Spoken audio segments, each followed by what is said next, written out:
So, what is basketball? Basketball is a team sport which is played between two teams that usually consist of 5 players each. Each team's primary objective is to score by shooting the ball through the defender or opponent's goal or basket. So who invented and started basketball? Basketball began in Springfield, Massachusetts and was invented by a Canadian physical education instructor named Dr. James Naismith. He created the indoor sport to keep the athletes in shape during winters. It was first consisted of pitch baskets and a soccer-style ball.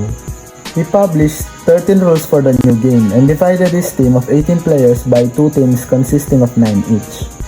Fun fact, the hoop back then was pitch baskets. Every time a team scores, the game was halted so the janitor could bring a ladder and retrieve the ball from the basket. Later then, the bottom of the fruit baskets were removed. The first public game was played in Springfield, Massachusetts on March 11, 1892. The sport's popularity grew quickly and teams sprang up at high school and colleges. Boys and girls across the nation started playing the sport. Rules in playing it are also changed. Many organizations have started paying attention to the sport, and leagues such as the NBA, which is the most competitive league in the world, were created. And now, it is the third most popular sport in the world, just behind football and cricket. So how long does a modern basketball game last? A modern basketball game is divided into 4 quarters with 12 minutes per quarters. So the total game length is 48 minutes. However, the game clock stops throughout the 48-minute period for various reasons like fouls, halftime, and timeouts. And the game can also extend from 48 minutes if there is an overtime in the game.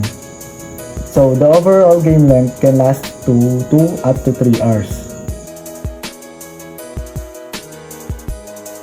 Basketball is played on a rectangular floor called the court. It can be indoor or outdoor. The court's dimension in NBA and college games is 94 feet long and 50 feet wide. It is smaller in high school games. Inside the court are important lines and parts such as the front and back court, center circle, 3-point arc, free throw lane, the paint, the low blocks, and the restricted area. Each court's ends have a backboard and rim. The rim is 10 feet high and 18 inches in diameter. The backboard is 72 inches wide and 42 inches tall.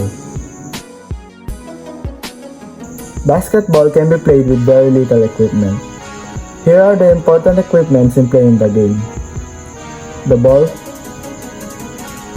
the basketball shoes, the player uniforms, knee pads, the ring, the board, and the court. In modern basketball, there are 5 roles for each player. Let's start first on the center. The center is the tallest player in the team, playing near the basket. In offense, the center scores in close shots and take rebounds. In defense, the center tries to block opponent's shots and take rebounds. Next is the power forward. The power forward is often the team's most powerful and dependable scorer.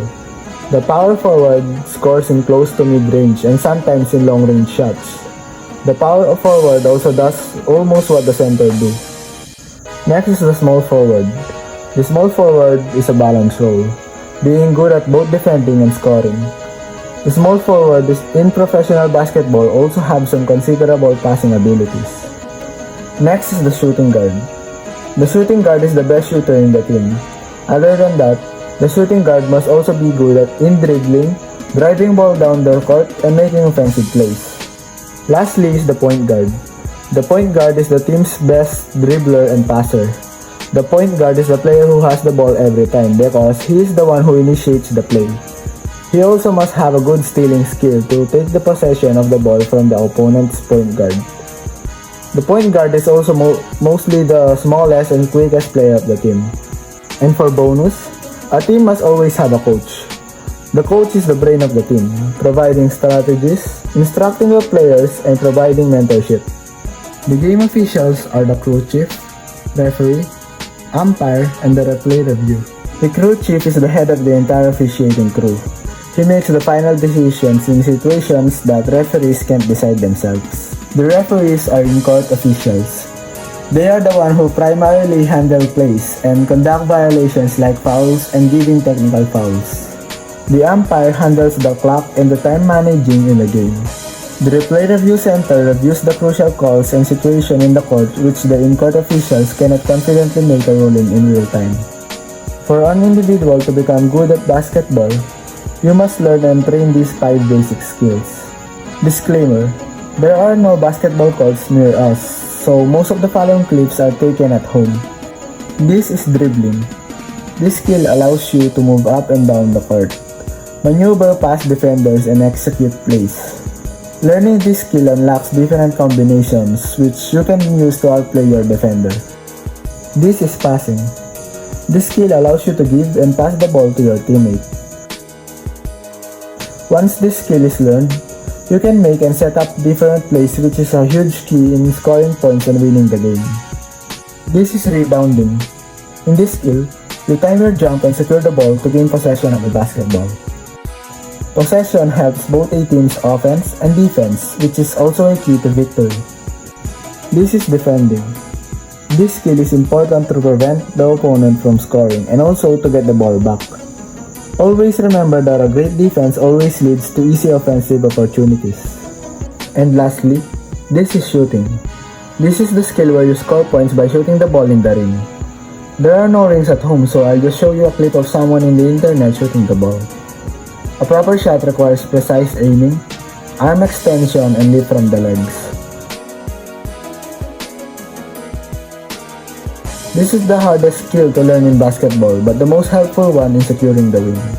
There are different scoring techniques to learn, such as jump shot, layups, and free throws. And that's all for my explanation of the sport basketball. There's still a lot of important points to learn in the sport that I did not include, but otherwise I hope you learned a lot from it. Thanks for listening.